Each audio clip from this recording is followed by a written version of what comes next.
Ya, selamat pagi anak-anak semuanya kelas 8. Semoga semua kalian sehat semua ya. Tidak ada yang sakit, tidak ada yang sedih, tidak ada yang galau ya akibat dari COVID-19 ini. Harapan kita semuanya cepat berlalu dan keadaan sekolah kita kembali ke sekolah seperti biasa lagi akan segera cepat ya. Dan berdoa saja kalian di rumah untuk negara kita dan kota kita tercinta Garut. Semoga terhindar dari COVID-19. Yang perlu kalian perhatikan adalah di masa ini kalian harus menjaga kesehatan kalian. Jangan keluar rumah terlebih dahulu ya. Makanan itu harus penuh dengan nutrisi ya. Jangan cireng, batagor, somai semua kalian makan ya. Itu dihindari dulu. Apalagi makan di luar. Lebih baik sekarang kalian mengkonsumsi makanan buatan sendiri di rumah ya. Baik anak-anak, pada pagi hari ini ya, Bapak akan menerangkan sedikit tentang kebangkitan menuju pergerakan nasional ya. Pembelajaran yang minggu lalu kalian Bapak hanya berikan tugas ya, berikan tugas Google Classroom yaitu menjawab pertanyaan dan kalian membaca materi dari referensi YouTube yang Bapak berikan. Nah, kali ini Bapak sedikit berinovasi ya, membantu kalian untuk menjelaskan beberapa gambaran bagaimana sih sebenarnya awal mula kebangkitan gerakan nasional itu seperti apa dan tokoh-tokohnya itu seperti apa ya. Ini sejarah sangat penting ya, karena sebagai bangsa yang besar itu kita jangan melupakan sejarah ya.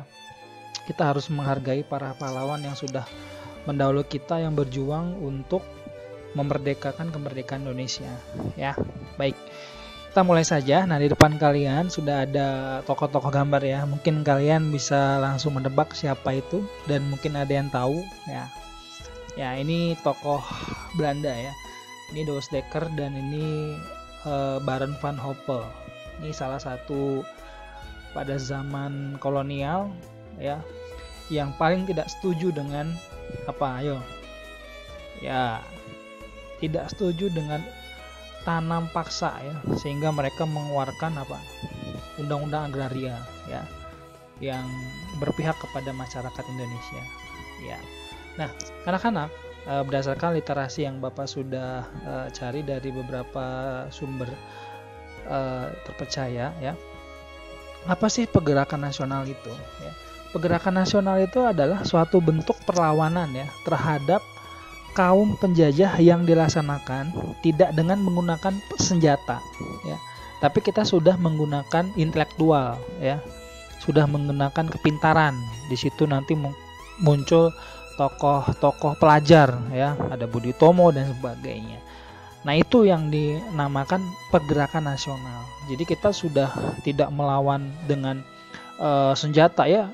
Melawan senjata juga masih diterapkan, cuman ada solusi lain yaitu dengan mediasi ya, dengan kepintaran, dengan intelektual. Jadi tidak dengan kekerasan semuanya. Karena bayangkan saja dari zaman dahulu kita sudah dengan kekerasan ya, perang dan saat ini juga banyak peperangan. Nah, itu akan merugikan rakyat ya. Covid aja kita nggak perang dan menderita ya, apalagi kita perang dengan senjata ya kan. Nah, oke, langsung kita masuk pada slide selanjutnya.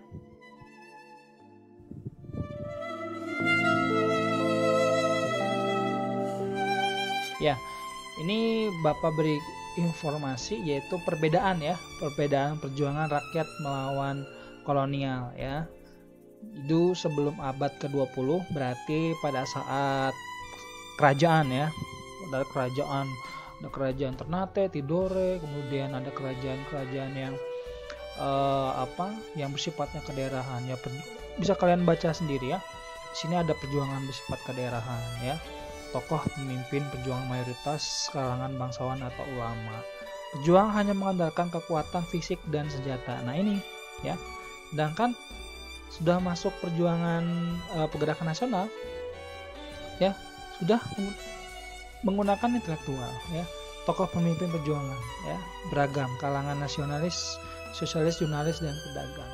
Nah sudah orang-orang pintar, ya. Selanjutnya ini perbedaan, ya. Nah, lahirnya kebangkitan nasional dan tumbuhnya organisasi pergerakan, ya.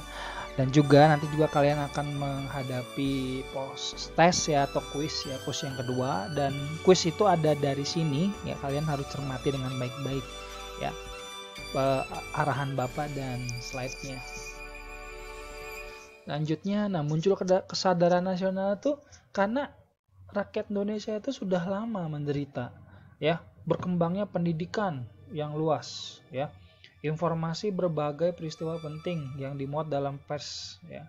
Nah ini munculnya berita dan penderitaan. Nah, ini yang melatar belakangi organisasi pergerakan nasional.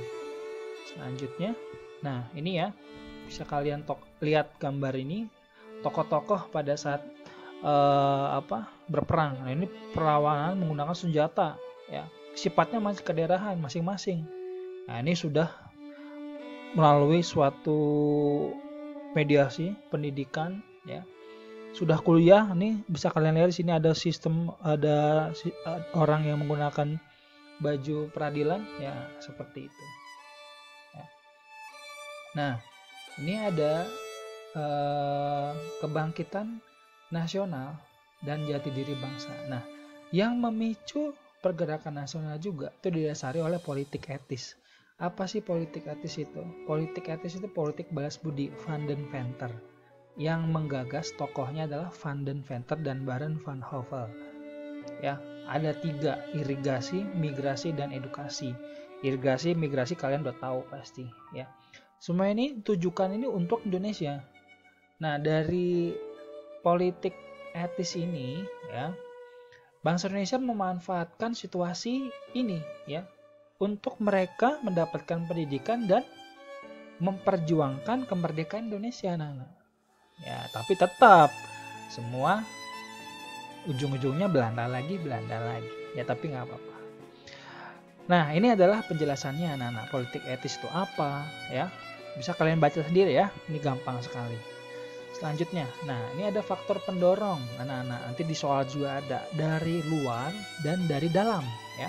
Apa sih yang melatar belakangi pergerakan nasional dari luar ya? Nah itu ada kemenangan Jepang atas Rusia. Nah itu yang melatar belakangi kebangkitan nasionalisme bangsa Asia Afrika ya. Kemudian masuknya paham-paham baru, nasionalisme dan liberalisme, demokrasi. Nah, kalau kalian ingin tahu, ini bisa kalian search sendiri ya di Google atau di buku. Di buku nggak ada, di Google ya. Kemudian intern. Nah, intern dari dalam ya, kejayaan masa lalu, Sriwijaya dan Majapahit. Ya, bersama nasib penderitaan. Ya, faktor yang mendorong kita untuk merdeka. Muncullah golongan terpelajar pastinya ya. Ada tokoh Budi Utomo ya, ada Haji Samanhudi ya. Nah itu faktor dari dalamnya. Selanjutnya ciri-ciri organisasi pergerakan nasional. Yang pertama ya, keanggotaan tidak didasarkan atas kelompok, etnis, suku dan tertentu. Nah ini bisa kalian baca secara saksama sendiri. Ya ada 4 ya, ada 4 ciri-ciri pergerakan nasional. Ya.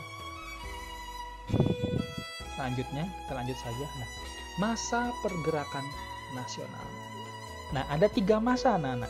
Yang pertama tahap pembentukan ya, 1908 sampai 1920 ya. Tahap non kooperatif atau radikal ya, 1920 sampai 1930. Yang terakhir tahap kooperatif moderat ya. Ada 3 yang kita akan pelajari. Nah, ini tokoh-tokohnya ya, anak-anak ya. Nah, ini ada Dr. Cipto Mangunkusumo, Dr. Sutomo ya, Wahidin Sudirohusodo ya. Kemudian ini Haji Samanhudi. Ini tokoh-tokoh pergerakan nasional, anak-anak. Ya. Ini Ki Hajar Dewantara ya. Bapak Pendidikan Indonesia pada era pergerakan nasional ya. Ini menjadi salah satu latar belakang pendidikan Indonesia dari zaman dulu sampai sekarang masih dipelajari sampai sekarang ya. Nah, ini ada Kiai Haji ya Ahmad Dahlan. Nah, Haji Hasyim Asy'ari ini adalah kakeknya Gus Dur ya. Ini tokoh Nahdlatul Ulama, sedangkan ini tokoh Muhammadiyah ya, Kiai Haji Ahmad Dahlan ya. Ini Tri Korodarmo ya, ada Jong Silebes, Jong Sumatera Bon. Nah, ini organisasi pemuda pada saat itu. Nah, ini yang baru kita peringati kemarin ya, R.A. Kartini ya, Raden Ajeng Kartini ya. Habis gelap terbitlah terang. Nah, ini pendidikan Belanda pada era zaman Belanda anak-anak ya. Ada kelas-kelasnya ya. Kelas 2 sampai dengan perguruan tinggi. Yang perlu Bapak kasih informasi pada kalian bahwasanya yang bisa menikmati pendidikan pada zaman Belanda itu dibagi-bagi klasifikasinya. Orang melarat itu gak bisa ya mengenyam pendidikan di zaman Belanda. Dibagi kelas melarat itu di sekolah jenis apa, menengah sampai yang bangsawan. Nah, itu perlu kalian ketahui, ada kesenjangan dalam pendidikan. Makanya kita memperjuangkan, ada Ki Hajar Dewantara memperjuangkan pendidikan yang ada di Indonesia. Nah, ini pendidikannya. Muncullah sekolah-sekolah swasta Muhammadiyah, sekolah Zendik, taman siswa, dan pondok pesantren ya. Nah, ini tokoh sekolah-sekolah swasta pada zaman Belanda ya, taman siswa sampai sekarang juga masih ada ya. Nah, sekarang perkembangan organisasi pergerakan nasional. Nah, ini bisa kalian baca sendiri ya, ada apa saja ya. Nah, selanjutnya Bapak akan menerangkan organisasi-organisasi yang muncul pada awal pergerakan nasional ya. Itu ada Budi Utomo ya, bisa kalian baca sendiri tujuannya apa sih ya, anggotanya itu seperti apa. Pelajar Stovia itu sekolah kedokteran ya, tadi di sebelumnya juga ada. Kemudian Serikat Tegang Islam. Nah, pendirinya siapa, tahunnya, kemudian tujuannya itu apa ya. Nah, ini bisa kalian pelajari sendiri, bisa kalian baca ya, kalian bisa cermati. Sudah jelas di situ, sudah Bapak kasih informasinya ya.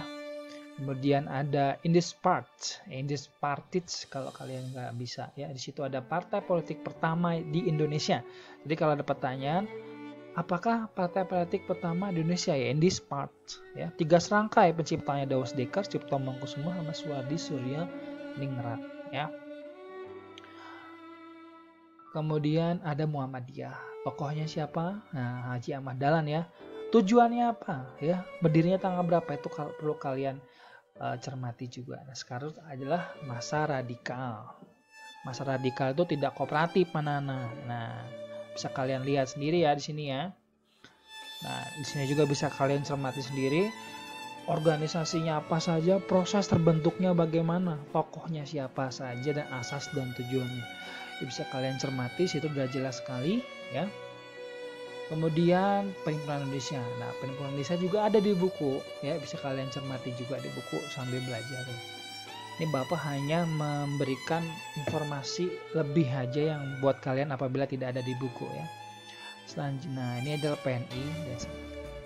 Nah, masa bertahan kooperatif ya. Itu seperti apa kooperatif itu? Ini sudah jelas ya.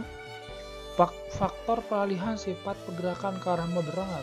Wah, itu seperti apa? Ya. Nah, ini ada organisasinya, proses terbentuknya, tokohnya itu siapa aja sih? Itu semua sudah Bapak berikan di slide ini ya. Selanjutnya masa bertahan ya, kooperatifnya. Ya, peralihan ya, faktor-faktor peralihan dan sebagainya. Nah, ini tokoh-tokohnya ya, informasi-informasinya ini bisa sangat penting sekali untuk kalian. Ya. Nah, ini anak-anak ya. Tokoh ada komunis ya. Kemudian ada Gerindra dan sebagainya. Nah, ini tokoh-tokohnya ya. Nah, seperti ini. Nah, selesai. Sumpah Pemuda ya, kalian harus tahu sebagai generasi pemuda wajib menghafal Sumpah Pemuda. Ya anak-anak, oke.